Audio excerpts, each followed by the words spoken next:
नमस्कार, न्यूजन competition cracker channel में आपका स्वागत है। देखते हैं उत्तराखंड के 13 जिलों की महत्वपूर्ण खबरें। अहमदाबाद प्लेन हादसा, एयर इंडिया का विमान कैसे गिरा, अब भी बना हुआ है राज। उत्तराखंड पंचायती राज चुनाव, मतदान शुरू होने से पहले प्रधान का चुनाव निर्विरोध संभव। देहरादून त्रिस्तरीय पंचायत चुनाव की प्रक्रिया के तहत नाम वापसी का समय भले ही समाप्त हो गया हो, लेकिन लोगों के पास अपना प्रधान निर्विरोध चुनने का विकल्प अब भी है। वो मतदान शुरू होने से पहले तक सहमति से ऐसा कर सकते हैं। पंचायत अधिनियम में इसकी व्यवस्था की गई है। पंचायत चुनाव में नाम वापसी की समय सीमा 11 जुलाई को खत्म हो गया, लेकिन अधिनियम की नियमावली के अनुसार प्रधान पद के उम्मीदवार नाम वापसी के लिए प्रार्थना पत्र निर्वाचन अधिकारी आरओ को कम से कम 3 दिन पहले या मतदान अध्यक्ष पीठासीन अधिकारी को मतदान शुरू होने से तुरंत पहले तक दे सकते हैं। यदि नाम वापसी के इच्छुक उम्मीदवार एक से अधिक हो तो वो संयुक्त प्रार्थना पत्र भी दे सकते हैं। इसे पीठासीन अधिकारी तुरंत आरओ को भेजेंगे। प्रार्थना पत्र प्राप्त होने के बाद निर्वाचन अधिकारी नियम 72 के उपबंधों के अनुसार कार्यवाही करते हुए संबंधित सीट पर परिणाम की घोषणा कर देंगे। देहरादून में डॉक्टर ने 13 साल बाद रिन्यू करवाया लाइसेंस। उत्तराखंड मेडिकल काउंसिल के रजिस्ट्रार डॉक्टर सुधीर पांडे ने बताया कि देहरादून में प्रैक्टिस कर रहे डॉक्टर पी कर्णवाल ने 13 साल बाद अपना लाइसेंस रिन्यू करवाया। उन्हें 27,000 का जुर्माना भरना पड़ा। इसी के तहत 11 साल से बिना लाइसेंस के प्रैक्टिस कर रहे डॉक्टर ए राठी ने 23,000 का जुर्माना भरकर लाइसेंस रिन्यू करवाया। वही डॉक्टर रावत ने 10 साल बाद पंजीकरण रिन्यू करवाया और 21,000 रुपये जुर्माना भरा। डॉक्टर आर सेमवाल 9 साल बाद पंजीकरण रिन्यू करवाया और 19,000 रुपये जुर्माना भरा है। हल्द्वानी, खुदी सड़कें न बनाने पर फूटा गुस्सा। हल्द्वानी शहर में जगह जगह पेयजल और सीवर लाइन के लिए खोदी गई सड़कें लंबे इंतजार के बाद भी नहीं बन पाई। अब बरसात में यह बदहाल सड़कें लोगों के लिए आफत बन गई है। ऐसे में शनिवार को मल्ली बामोरी के लोगों के सब्र का बांध टूट गया। गुस्साए लोगों ने यूएसडीए के यार्ड स्टोर पहुंचकर अधिकारियों का घेराव किया। सड़कों की बार बार खुदाई और समय पर ठीक नहीं होने से परेशान तल्ली बामोरी के लोग शनिवार को उत्तराखंड शहरी विकास एजेंसी यूएसडीए के यार्ड पहुंचे। यहाँ अधिकारियों के सामने अपनी पीड़ा रखी। प्रदर्शनकारियों ने कहा कि 9 माह से ज़्यादा समय हो गया, जिसके बाद भी गलियों को ठीक नहीं किया गया। अब बारिश में कीचड़ और मौलक मुसीबत बन गया। लोगों को घरों से बाहर निकलना मुश्किल हो गया। सबसे ज़्यादा परेशानी बच्चों को उठानी पड़ रही है। उनका सुबह स्कूल जाना भी मुश्किल बना हुआ है। वहीं दोपहिया वाहन चालक लगातार चोटिल हो रहे हैं। बताया जा रहा है कि सड़क बदहाल होने से लोग अपने वाहन पर घर से बाहर नहीं निकल पा रहे हैं। हल्द्वानी, छठी क्लास में 500 पेज की किताब पर रिपोर्ट हुई तलब। उत्तराखंड के सरकारी स्कूल में छठी कक्षा की 500 पेज की विज्ञान की किताब का समाधान निकालने की दशा में प्रयास शुरू हो गए। द्विभाषी किताब होने के कारण पेज दुगने हो गए और किताब का वजन भी बढ़ गया है। हिंदुस्तान समाचार पत्र ने बीते गुरुवार को छठी कक्षा के बच्चे के बस से 500 पेज की पुस्तक शीर्षक से एक खबर प्रकाशित की थी। इसी खबर पर शिक्षा महानिदेशक दीप्ति सिंह ने कड़ा संज्ञान लिया। उन्होंने अब राज्य शैक्षणिक अनुसंधान और प्रशिक्षण परिषद के निदेशक वंदना गर्ब्याल को स्कूल में जांच कर हुई इस किताब के बच्चों पर पड़ रहे प्रभाव की विस्तृत रिपोर्ट सौंपने के निर्देश दिए हैं। निदेशक इस बारे में स्कूलों में पहुंचकर छात्र छात्राओं से बात करेंगे। उन्होंने कहा कि यदि बच्चों को बैग पर किताब से असर पड़ेगा तो निश्चित तौर पर किताब कब करने को लेकर जल्द नीतिगत फैसला लिया जाएगा। टनकपुर में कैलाश यात्रियों ने लगाए बम भोले के जयकारे। बम भोले जयकारे के साथ कैलाश मानसरोवर यात्रा का तीसरा दल टनकपुर पहुंचा। इस दौरान जल दल का पारंपरिक अंदाज में स्वागत किया गया। 46 वर्षीय सदस्यीय दल रविवार सुबह पिथौरागढ़ रवाना हुआ। शनिवार साई कैलाश मानसरोवर यात्रियों का तीसरा दल टनकपुर पहुंच गया। पर्यटक आवास गृह में यात्रियों का परंपरागत उत्तराखंड अंदाज में फूल मालाओं से स्वागत किया गया। टनकपुर पहुंचने पर इस दल के सदस्य कुमाऊं छोलिया नृत्य की धुन पर जमकर थिरके। दल में 34 पुरुष और 12 महिला यात्री शामिल है। कैलाश मानसरोवर यात्रा की पहली बार दिल्ली से निवासी 20 वर्षीय युवा शिवम 17वीं बार कैलाश मानसरोवर यात्रा पर आ रहे हैं। दिल्ली हाईकोर्ट के एडवोकेट देवेंद्र प्रसाद गोयल और दूसरी बार कैलाश मानसरोवर यात्रा पर जा रहे हैं। डीडीहाट में खड़े वाहन से स्कूटी टकराई, एक की हुई मौत। पिथौरागढ़ सीमित क्षेत्र के स्कूलों को समायोजित कर क्लस्टर विद्यालय बनाने की सरकार की योजना परवान चढ़ते नहीं दिख रही है। सीमांत में शहर से लेकर गांव तक जगह जगह क्लस्टर योजना का विरोध थमने का नाम नहीं ले रहा है।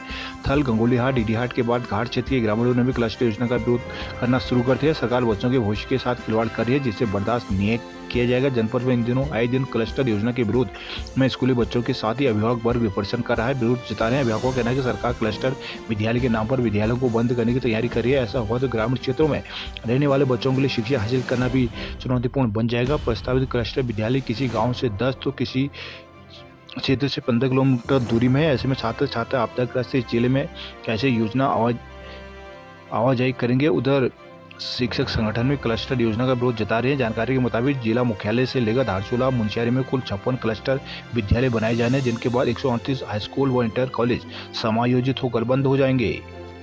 मुनस्यारी में आपदा काल के बाद एम्बुलेंस न होने से रोष। चंपावत में 603 प्रत्याशी निर्विरोध हुए निर्वाचित। पिथौरागढ़ के भाटकोट में घर की छत गिरी, महिला बाल बची। भाटकोट में बारिश के कारण एक आवासीय मकान की छत क्षतिग्रस्त होगी। गनीमत रही कि हादसे के दौरान महिला मकान से बाहर निकल रही थी, जिससे बड़ा हादसा होने टल गया। उधर भूस्खलन के बाद पहाड़ों से मलबा गिरने का सिलसिला जारी है। शनिवार को मिला मुनस्यारी सहित 10 सड़कें मलबा गिरने से बंद हुए। देर शाम तक प्रशासन ने कई सड़कों को खोल दिया, लेकिन अब भी कुछ सड़कें बंद हैं, जिससे ग्रामीण परेशान है। नगर के भाटकोट क्षेत्र में भैरू सिंह अपने परिवार के साथ रहते हैं। शनिवार को उन्होंने बताया कि शुक्रवार दिन के समय एकाएक मकान की आधी छत गिर गई। छत क्षतिग्रस्त होने के बाद बारिश का पानी सीधे अंदर जाकर सामान भी खराब हो गया। मैरी का कहना है कि उनके पति की मौत के बाद वो भी किसी तरह परिवार का गुजारा कर रहे हैं। एकाएक इस हादसे के बाद वो आर्थिक तंगी से जूझ रहे। उन्होंने प्रशासन से मदद की गुहार लगाई है। अल्मोड़ा में 218 प्रधान और 29 क्षेत्र पंचायत सदस्य निर्विरोध बने। अल्मोड़ा में नाम वापसी की प्रक्रिया पूरी होने के बाद अब त्रिस्तरीय पंचायत चुनाव में प्रत्याशी की स्थिति साफ हो गई। एक नामांकन होने से 218 ग्राम प्रधान और 29 क्षेत्र पंचायत सदस्य निर्विरोध चुने गए हैं। त्रिस्तरीय पंचायत चुनाव का नामांकन जांच के बाद 2 दिन तक नाम वापसी की प्रक्रिया चली। इन 2 दिनों में कुल 283 दावेदारों ने नाम वापस लिए, जिसमें जिला पंचायत के 15 नामांकन शामिल थे। वहीं क्षेत्र पंचायत सदस्यों में कुल 109 दावेदारों ने नामांकन वापस लिए हैं। वहीं सदस्य ग्राम पंचायत के 25, ग्राम प्रधान के 134 दावेदार इन 2 दिनों में पीछे हट गए। नाम वापसी के बाद प्रत्याशियों की संख्या 6347 हो गई, जिनमें जिला पंचायत सदस्यों में 190, क्षेत्र पंचायत में 1166, ग्राम प्रधान के 2400 प्रत्याशी शामिल हैं। बागेश्वर भारी बारिश से मंडल शिला के घरों में घुसा पानी। बागेश्वर जिला मुख्यालय में शनिवार के अपराह्न 1 घंटे हुई तेज बारिश से लोगों की मुश्किलें बढ़ा दी। मंडल शिला क्षेत्र में रह रहे लोगों ने घरों में पानी घुस गया, सड़क तलैया में तब्दील हुए। लोगों को घर से आने जाने में परेशानी का सामना करना पड़ा। लगातार हो रही बारिश से 8 ग्रामीण सड़कें बंद हैं। इस कारण लोगों को मीलों पैदल चलना पड़ रहा है। शनिवार की सुबह से मौसम साफ था। दिन भर लोग उमस भरी गर्मी से बेहाल है, लेकिन 2 बजे के बाद एकाएक मौसम का मिजाज बदला। 2:30 बजे से लेकर 3:30 बजे तक तेज बारिश हुई। मंडलसेरा कठायतवाड़ा से लेकर बालीघाट तक एकाएक नाले उफान पर आ गए। मंडलसेरा की सड़कें तलैया में तब्दील हो गई। लोगों का इधर उधर जाना मुहाल हो गया। सड़कों का पानी मंदिर जगदीराम अजय कुमार के घरों में घुस गया। इस कारण उनकी परेशानी और बढ़ गई। रानीखेत में निर्माण सामग्री का ट्रक पहुंचा तो भड़के रोडवेज कर्मचारी संगठन।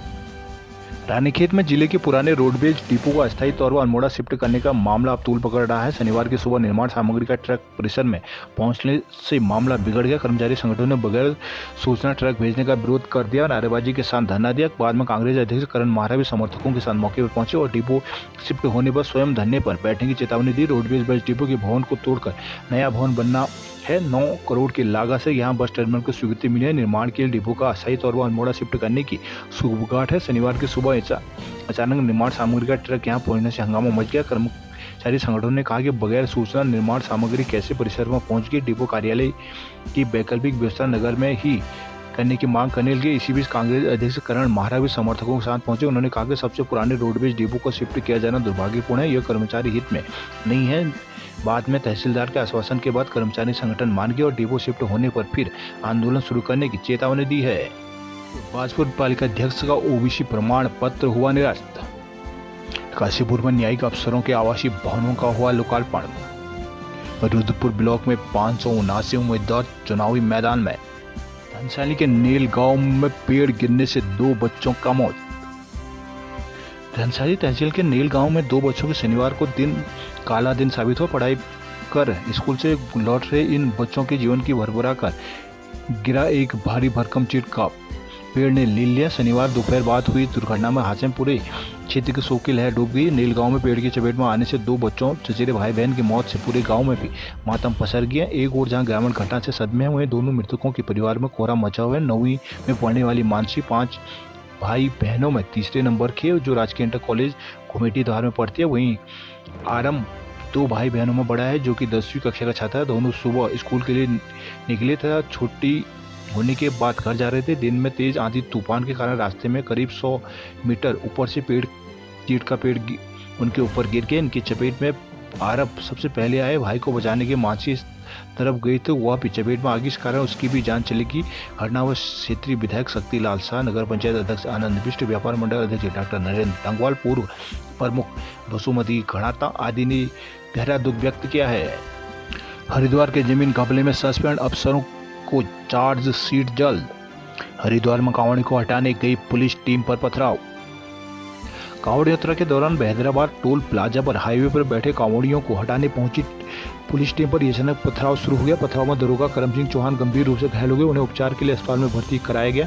उपद्रवियों ने एक सरकारी गाड़ी और टोल पर खड़ी बस में भी तोड़फोड़ कर दी। हालत बेकाबू होते देख पुलिस और पैरामिलिट्री बल की लाठियां फटकारनी पड़ी। 4 उद्यमियों को मौके से हिरासत में लिया गया। घटना उस समय शुरू हुई जब टोल प्लाजा पर कांवड़ यात्री बीच सड़क पर बैठकर जाम लगाए हुए थे। पुलिस कर्मियों ने जब समझाने का प्रयास किया तो पहले कहा सुनी हुई, फिर कुछ कांवड़ियों ने अचानक पथराव शुरू कर दिया। दरोगा करम सिंह चौहान के सर पर गंभीर चोट लगी तो आनंद फानंद में उन्हें अस्पताल ले जाया गया, जहां उनकी हालत चिंताजनक बनी हुई। पथराव कर रहे कांवड़ियों ने वहां खड़ी एक सरकारी वाहन और निजी बस में तोड़फोड़ की है। हालत बिगड़ते देख मौके पर अतिरिक्त पुलिस बल और पैरामिलिट्री फोर्स बुलाया गया। बल प्रयोग कर भीड़ को तितर बितर कर गश्त बढ़ा दी गई। टोल क्षेत्र में देर रात तक भारी पुलिस बल तैनात रही। उत्तराखंड में ऑपरेशन कालनेमी के तहत 136 ढोंगी बाबा हुए गिरफ्तार। मुख्यमंत्री पुष्कर सिंह धामी के आदेश के बाद पुलिस ने प्रदेश के कई शहरों में शनिवार को ऑपरेशन कालनेमी अभियान चलाकर 136 ढोंगी बाबाओं को गिरफ्तार किया, जिनमें हरिद्वार जिले में 45 ढोंगी बाबा गिरफ्तार किए गए। ऑपरेशन कालनेमी के तहत पुलिस ने 45 ढोंगी बाबाओं को गिरफ्तार कर उनके खिलाफ कार्रवाई शुरू कर दी। ये सभी आरोपी आमजन की धार्मिक आस्था का दोहन कर रहे थे और खुद को साधु संत बताकर जनता को भ्रमित कर रहे थे। ऑपरेशन कालनेमी के तहत एसएसपी परमेंद्र डोभाल के शहर और देहात क्षेत्र के लिए अलग अलग 2 टीमें गठित की गई थी, जिनमें सीओ से लेकर सिपाही तक शामिल थे। ये टीमें सीधे एसएसपी को रिपोर्ट कर रही थी। हरिद्वार पुलिस द्वारा गठित देहात क्षेत्र की टीम ने सबसे पहले कलियर क्षेत्र में कार्रवाई कर 6 ढोंगी बाबा को गिरफ्तार किया, जिसमें बिहार, उत्तर प्रदेश, कोलकाता और मध्य प्रदेश के निवासी शामिल हैं, जो अलग अलग साधु वेश में भ्रम फैलाकर डेरा जमाए हुए थे। शहर क्षेत्र की 3 टीमों ने ताबड़तोड़ कार्रवाई करते हुए कोतवाली नगर में 13, थाना श्यामपुर में 18 और थाना कनखल से 8 ढोंगी बाबाओं को दबोचा। पकड़ गई नकली बाबाओं में कोई खुद को योगी बता रहा था, कोई साधु और फक्कड़ का चोला पहनकर भीख मांग रहा था।